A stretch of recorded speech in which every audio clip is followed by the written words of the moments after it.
Baik, kita mulai saja. Assalamualaikum warahmatullahi wabarakatuh. Waalaikumsalam warahmatullahi wabarakatuh. Terima kasih atas kehadirannya Bapak Ibu semuanya di dalam P2K2 ini. Semoga senantiasa kita selalu dalam lindungan Allah Subhanahu wa taala serta dilimpahkan rahmat serta nikmatnya dan selalu dalam keadaan sehat walafiat semuanya ya. Selanjutnya Ibu-ibu, untuk pertemuan P2K2 kita kali ini pembahasannya yaitu kita akan membahas tentang stunting ya. Nanti akan saya jelaskan apa itu stunting, penyebabnya dan dampaknya gitu ya. Stunting adalah kondisi di mana anak memiliki tinggi badan dan tidak sesuai dengan usianya.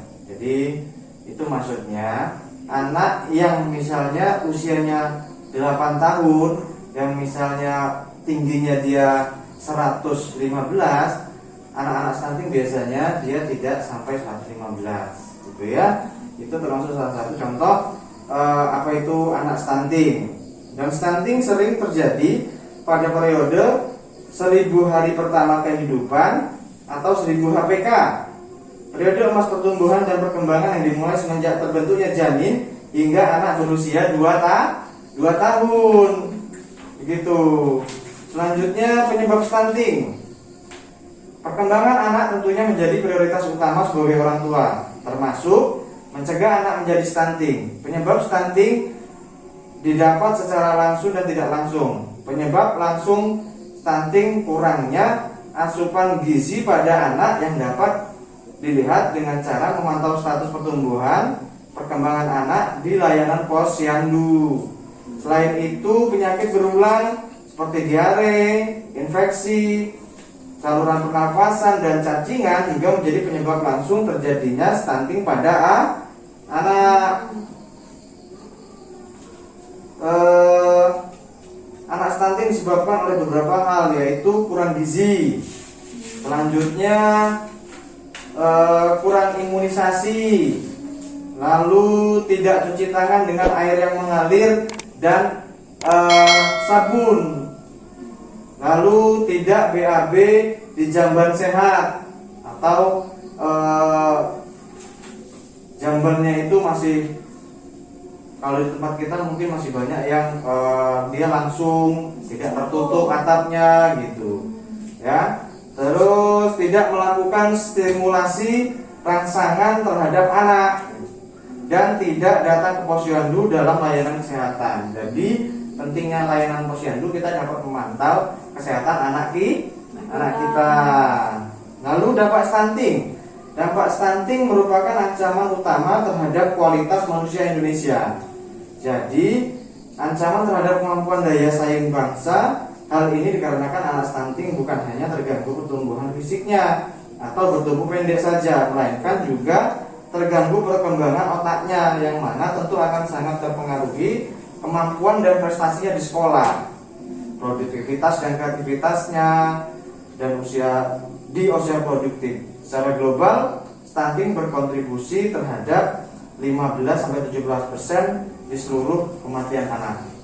Jadi selanjutnya ibu-ibu, pengaruh stunting pada anak balita itu ada 3, yaitu gagal tumbuh, ya, gagal kembang, dan gagal metabolisme. Gagal tumbuh adalah suatu kondisi pada anak yang ditandai oleh kenaikan berat badan yang tidak sesuai. Berat badan yang tidak naik atau bahkan turun dibandingkan pengukuran sebelumnya berdasarkan grafik pertumbuhan. Dan gagal metabolisme, gagal kembang maksud saya, gagal kembang adalah kegagalan tumbuh kembang anak pada anak baru lahir sampai dengan usia 2 tahun atau 1000 hari kehidupan tadi. Itu maksudnya. Lalu gagal metabolisme. Gagal metabolisme kelainan medis yang mempengaruhi produksi sel tumbuh anak. Umumnya kelainan genetik mengakibatkan gangguan pada metabolisme, sehingga zat pertumbuhan dan perkembangan yang berperan dalam metabolisme sel hilang atau rusak. Dan itu juga dapat mengakibatkan Jadi diakibatkan oleh makanan, racun, infeksi dan lain-lain. Nah, jadi ibu-ibu, dari beberapa paparan yang sudah saya paparkan pada momen ini, ibu-ibu adakah saat ini ada yang masih kurang paham tentang stunting? Kalau ada, boleh silahkan tanya bapak atau ibunya kepada saya. Maaf saya Pak.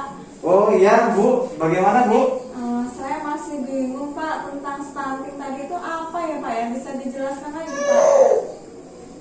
Oh iya, tentang stunting. Stunting adalah kondisi di mana anak memiliki tinggi badan yang tidak sesuai dengan usianya. Contohnya yang saya sebutkan tadi, misal anak usia 8 tahun normalnya dia tinggi badannya 115. Nah, anak yang stunting itu tinggi badannya tidak mencapai 115, bahkan dia mungkin masih di bawah 100. Karena dia itu tadi, dia bisa gagal tumbuh, gagal kembang dan gagal metabolisme.